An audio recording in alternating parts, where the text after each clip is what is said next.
Praise the Lord. आप सभी लोगों को आज गुरुवार के दिन में आराध्य यूट्यूब चैनल में आपको स्वागत है। आइए आज पवित्र बाइबल के बारे में ध्यान करेंगे। कल के संदेश में अपन सुने हैं कि पवित्र बाइबल के लिखावट में परमेश्वर ने संख्या शास्त्र की चमत्कार से लिखाया है पवित्र बाइबल को। तो उसके बारे में डॉक्टर इवान पैनिम जी ने 50 साल कठोर मेहनत से अपने सामने बहुत सारे संख्या शास्त्र के पवित्र बाइबल के अंदर जो संख्या शास्त्र के चमत्कार लाए हैं उन्होंने ध्यान करे अपने को बताए। उसके बारे में सारे संसार के वैज्ञानिकों को सवाल पूछे हैं, क्या आप इस प्रकार एक ग्रंथ लिख सकते क्या? तो सारे मैथमेटिकल साइंटिस्ट, इसका मतलब गणित शास्त्र वैज्ञानिकों हाथ उठा दिए, हमारे से नहीं हो सकता, ये सिर्फ परमेश्वर का काम है, परमेश्वर ही लिखाया है और कोई नहीं। तो ऐसा गवाही दी है। कल वहां तक अपन ध्यान किए। आज अपना ध्यानांश यह है कि वचन को विभाजित करना, वचन को विभाजित करना है। वचन को विभाजित कैसे करना है उसके बारे में आज अपन ध्यान करेंगे। देखिए, दूसरा तीमुथियुस की पत्री दूसरा अध्याय 15 वचन में पौलुस ने उनका प्रिय पुत्र तीमुथियुस को इस प्रकार बताया है कि दूसरा तीमुथियुस की पत्री दूसरा अध्याय 15 वचन को आप एक बार देखिए। 15 वचन में दूसरा तीमुथियुस की पत्री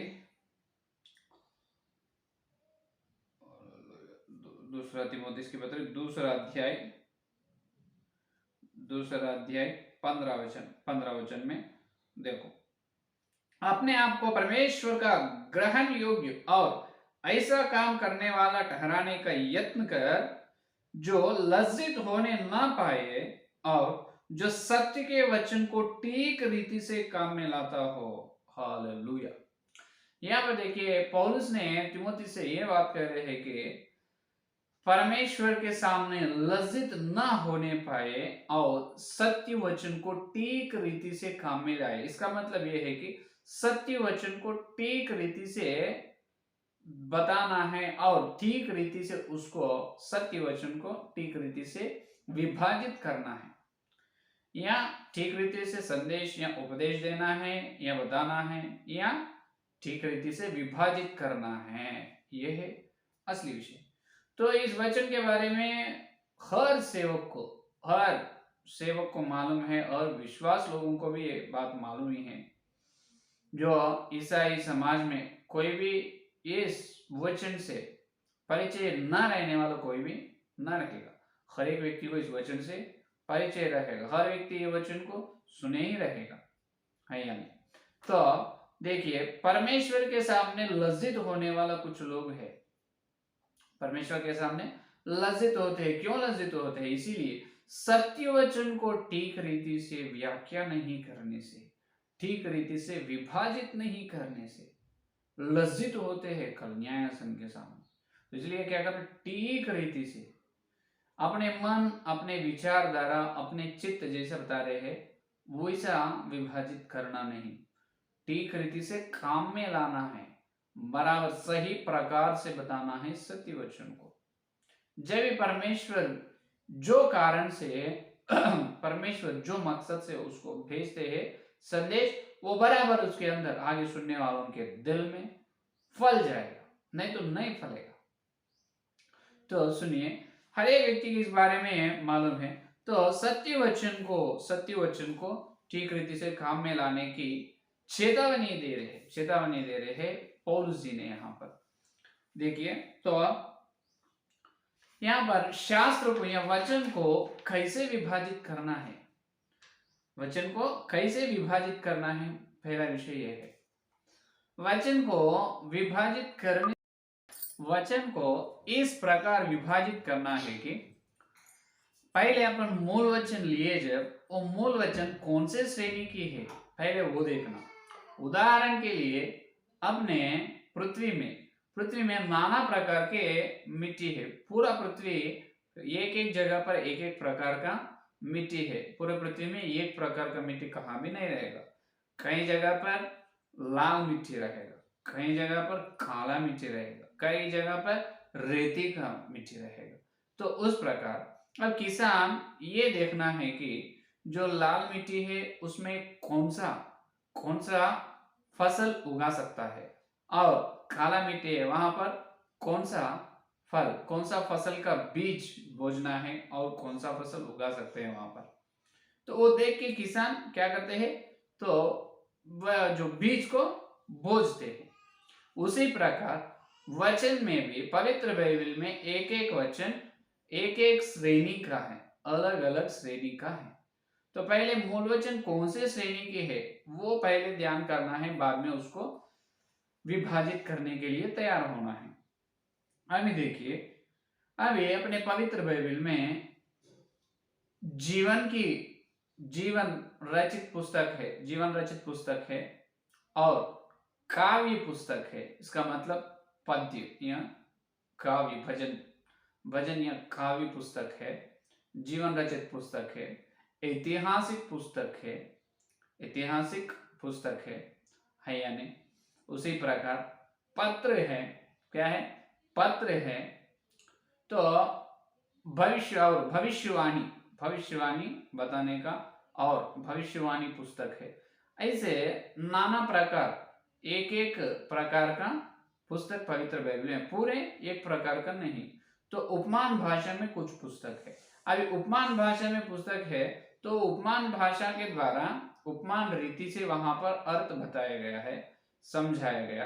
तो उपमान भाषा में भी, और जो वचन भविष्य के बारे में बात कर सकता है कुछ संदर्भ में, जैसे सुनो। उपमान भाषा में कुछ पुस्तक है, उपमान भाषा में जो पुस्तक है वहां पर उसके अंदर भविष्यवाणी भी बताएगा।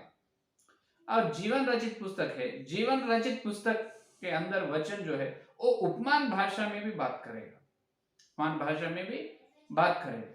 तो पहले और कुछ और कई जगह पर ऐसा पुस्तक है, ऐसा पत्र है, उस पत्र भी भविष्य के बारे में बताएगा। और उस पत्र में चरित्र, इसका मतलब इतिहास के बारे में भी बताएगा। तो ध्यान से विभाजित करते, जब ध्यान से, बहुत ध्यान लगाकर, मन लगाकर ध्यान से विभाजित करना है। अभी सुनिए, उदाहरण के लिए अभी कुछ ग्रंथ, भविष्य ग्रंथ है पवित्र बाइबल में। ये भविष्य ग्रंथ है, दानियेल भविष्य ग्रंथ है, प्रकाशित वाक्य भविष्य ग्रंथ। ये भविष्य काल में होने वाले बातों को बताते हैं या दिखाते हैं। उसी प्रकार ये भविष्य ग्रंथ में भी कुछ जगह पर उपमान भाषा में कुछ वचन लिखा गया है, तो वहां पर उपमान भाषा में भी अपन वचन को समझाना पड़ेगा, समझ में। तो इसीलिए पहले अपन मूल वचन लिए, जब वो कौन सी काव्य भाषा का है, ना तो चेन्नई तो और वो ऐतिहासिक का है, ना तो जीवन चरित का है, ना जीवन रचित का है, नहीं तो भाषण, एक दो व्यक्ति के बीच में हुआ है भाषण, और भाषण का है कौन सा है पहले वो देखना है। इसलिए पहले परीक्षा करना है, बाद में संदेश देना है, ठीक रीति से उस सत्य वचन को काम में लाना है, विभाजित करना है। तो अभी पवित्र बाइबल में अपने को मालूम है 66 पुस्तक है।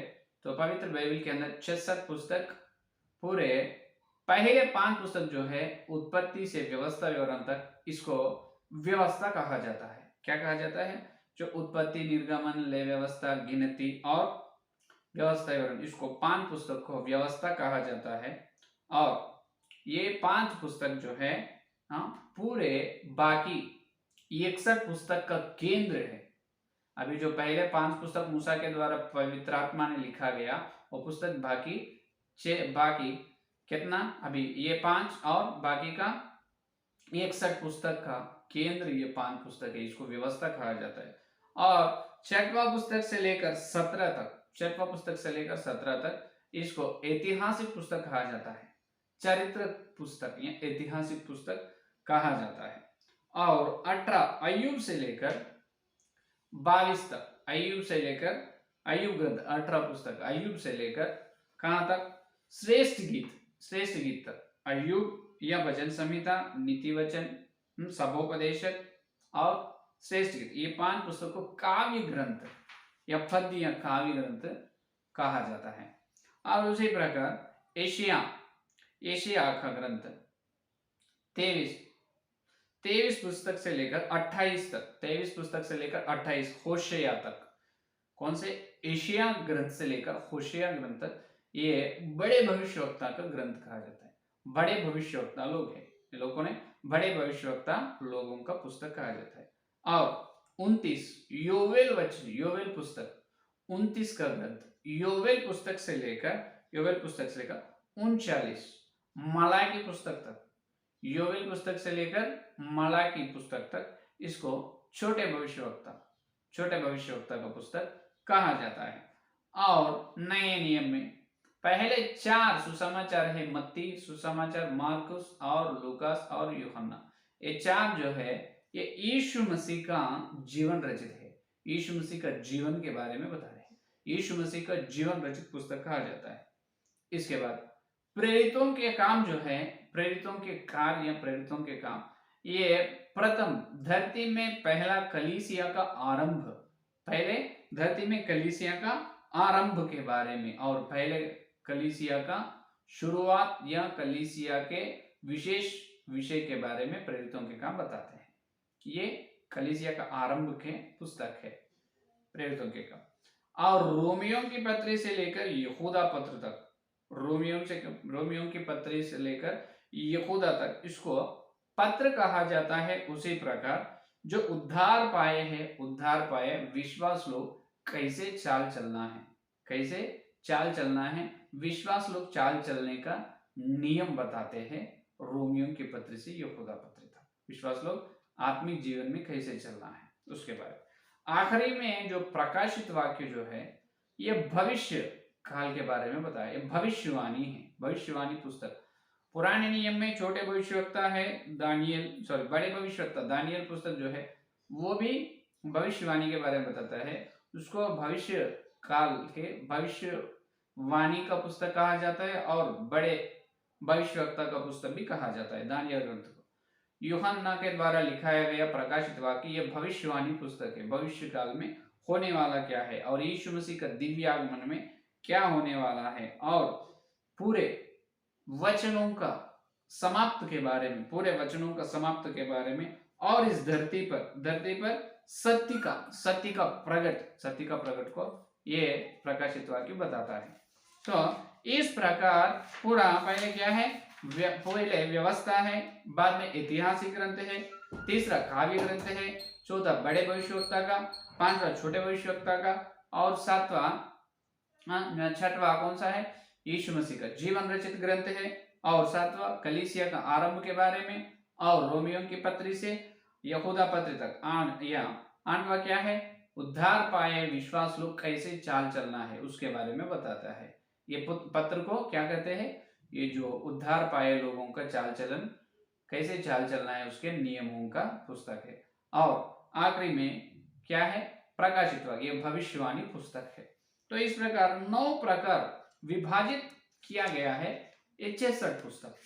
तो हम यहाँ पर मूल वचन लिए देखो, तो मूल वचन लेने के बाद तो मूल वचन को देखना है, मूल वचन कौन से श्रेणी में आते हैं। अभी 9 देखे ना, अपने को परमेश्वर दिए मूल वचन जो व्यवस्था का है, नहीं तो ऐतिहासिक पुस्तक का है बड़े भविष्यवक्ता का, नहीं तो उपमान भाषा का, नहीं तो काव्य पुस्तक का, कौन से पुस्तक का है वो मूल वचन, पहले उसको ध्यान करना है, पहले उसको देखना है।